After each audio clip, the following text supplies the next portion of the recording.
ఎవరైతే సహిస్తారో వాళ్ళు రక్షింపబడతారు అనే ఛాన్స్ మనకి ఇచ్చారు ఆయన. ఎందుకు ఛాన్స్ అని నేను చెప్తున్నానంటే, మనం నేటికి కూడా ఎలా ఉన్నాం? సజీవంగా ఉన్నాం. ఎందరో సహించుకోలేని వాళ్ళు ఎందరో వెళ్ళిపోయారు.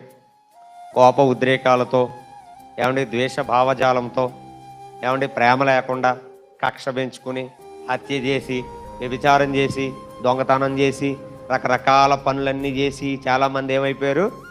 కాలగర్భంలో కలిసిపోయారు.